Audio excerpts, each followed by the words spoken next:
Hello students, how are you? You are welcome to CR International School online classes. आज हम assignment number 35 class 12 arts में करेंगे। इसमें आपका सब्जेक्ट हिस्ट्री, हिंदी और इंग्लिश दोनों ही मीडियम के लिए ये वीडियो आपके लिए अच्छा है। इसमें आज का टॉपिक रहेगा अलवार और नैनार है। नैनार भी संतों का नाम है। ये भक्ति काल के संत कहलाते हैं। कहाँ पर हैं? तमिलनाडु के अंदर।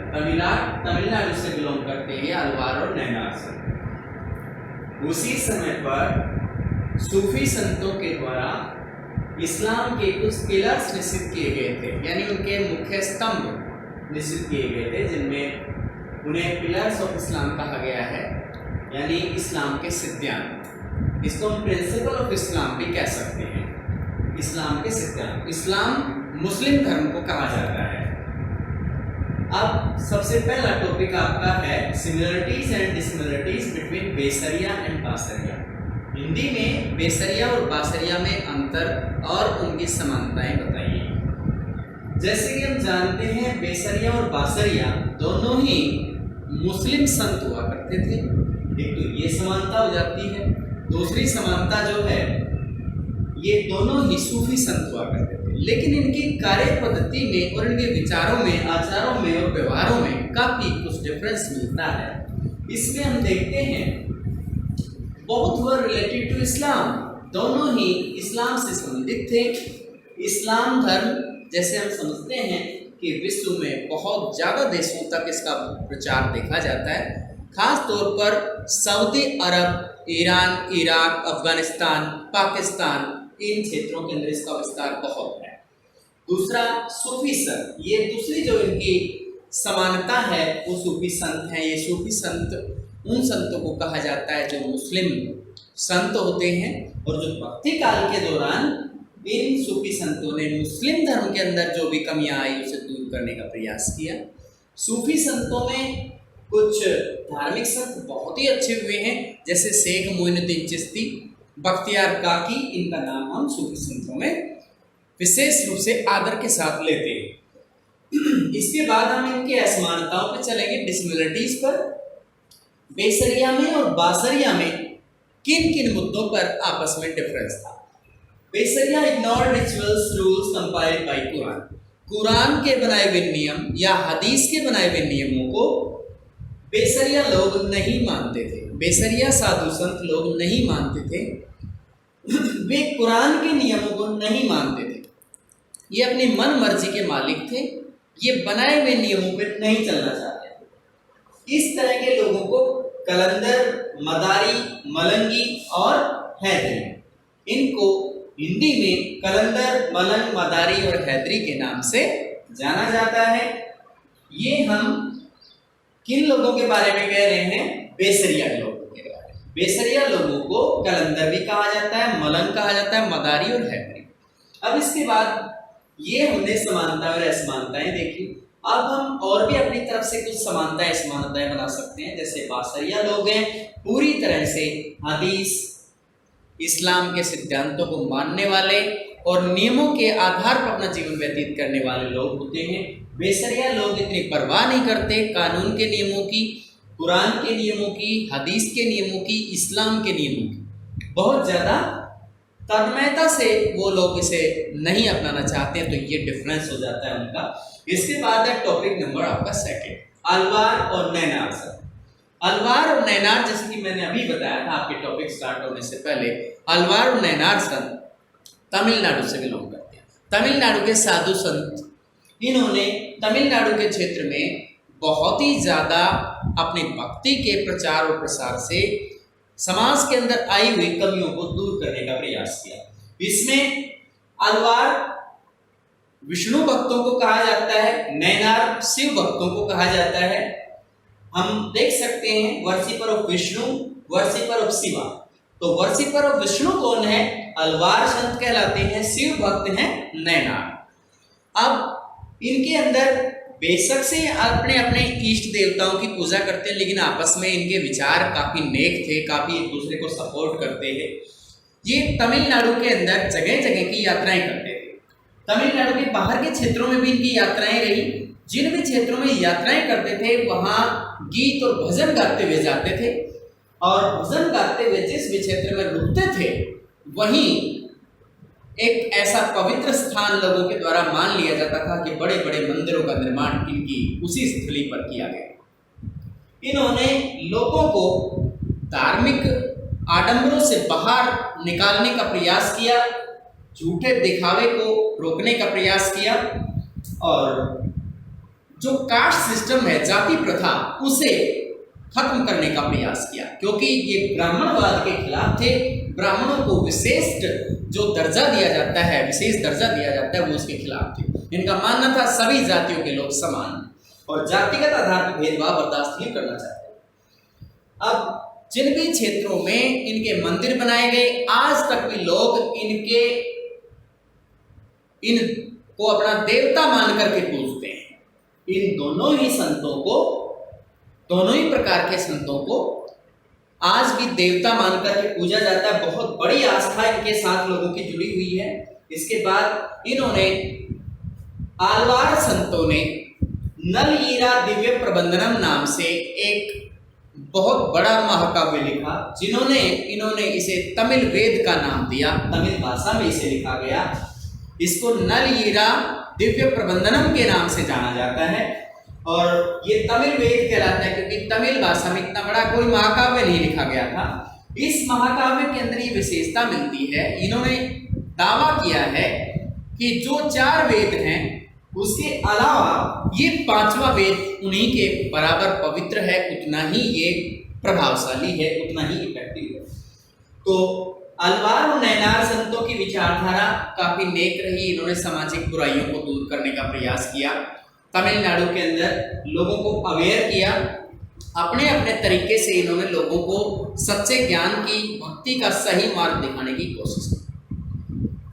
अब इसके बाद टॉपिक नंबर 3 पे आते हैं, basic principle of Islam, one God.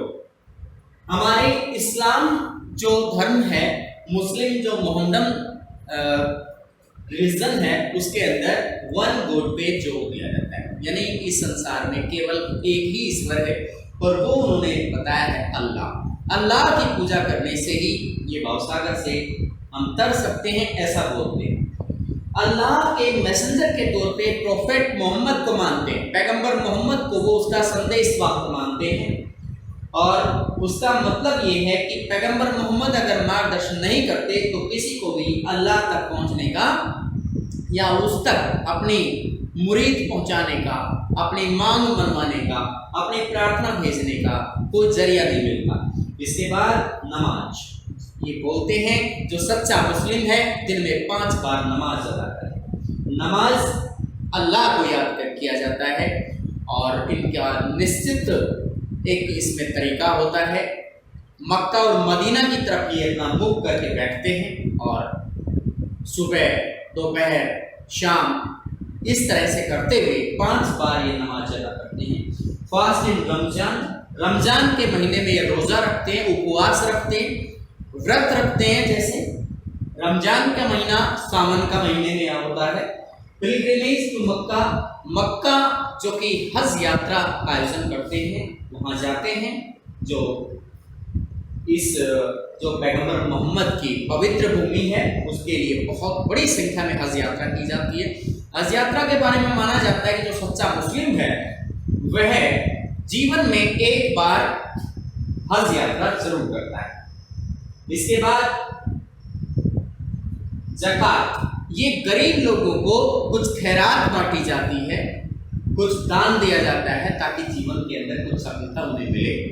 इसके बाद आपका नेक्स्ट जो सब टॉपिक है, इस टॉपिक में जिम्मी,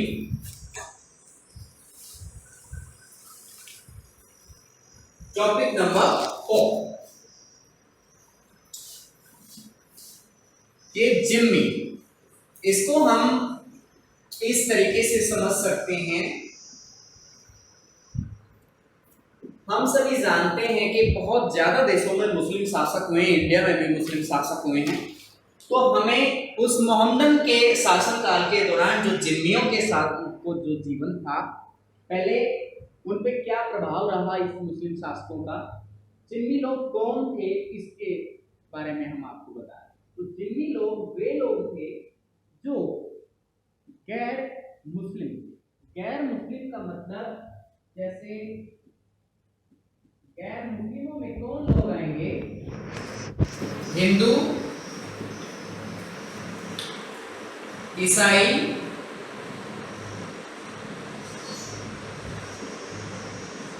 बौद्ध, जैन। ये लोग जो मुस्लिमों से अलग किसी अन्य धर्म से बिलोंग थे, उनको हम जिम्मी के नाम से जानते हैं, क्योंकि इनको ये प्रोटेक्टिव कम्युनिटी थी। क्या थी? Protective community.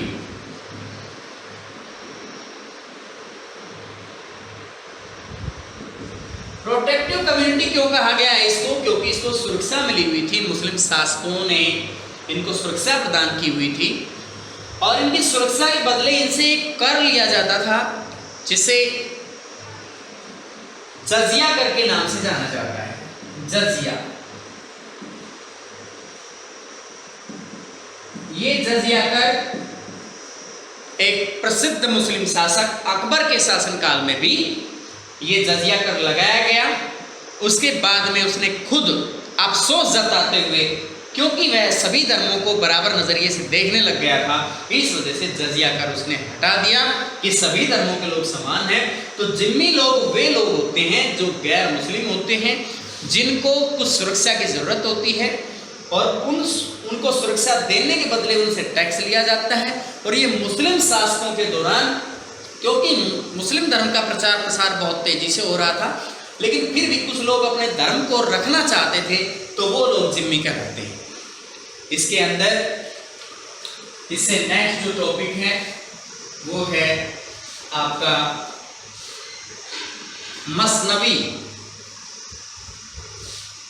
मसनवी आपका जो टॉपिक नेक्स्ट है, 5वां। मसनवी किसे कहते हैं? मसनवी ये बड़े बड़े महाकाव्य, बड़ी कविताओं के संकलन को कहा जाता है। ये पोयम्स होती हैं, ये किसी न किसी की प्रशंसा में लिखी जाती है। जैसे मलिक मोहम्मद जायसी ने पद्मिनी की प्रसिद्ध प्रशंसा में पद्मावत लिखा। मलिक मोहम्मद जायसी, मोहम्मद जायसी, इन्होंने पद्मावत लिखा। पद्मावत, और ये किसके लिए लिखा? पद्मिनी। इन्होंने रतन सेन के विषय में जानकारी दी, जो चित्तौड़ के महाराजा हुआ करते थे। और इसके अलावा भी मसनवी कुछ और राइटर्स के द्वारा, कुछ और लेखकों के द्वारा भी लिखी गई हैं। तो उन्होंने आत्मा का परमात्मा के मिलन की जो यात्रा है उसको मसनवी का नाम दिया है। आत्मा परमात्मा के मिलन की यात्रा, आत्मा परमात्मा के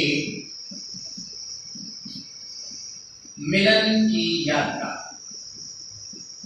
इसे मसनवी का नाम दिया गया है।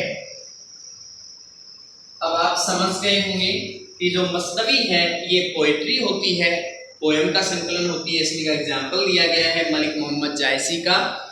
पद्मावत इन्होंने लिखा है महारानी पद्मिनी के लिए। इन्होंने रतन सेन के बारे में भी जानकारी दी है, जो चित्तौड़ के महाराजा हुआ करते थे। इसके अलावा आत्मा और परमात्मा के मिलन की जो यात्रा है उसे मसनवी का नाम दिया गया है। इसमें हमने सभी टॉपिक आपके डिस्कस किए। धन्यवाद।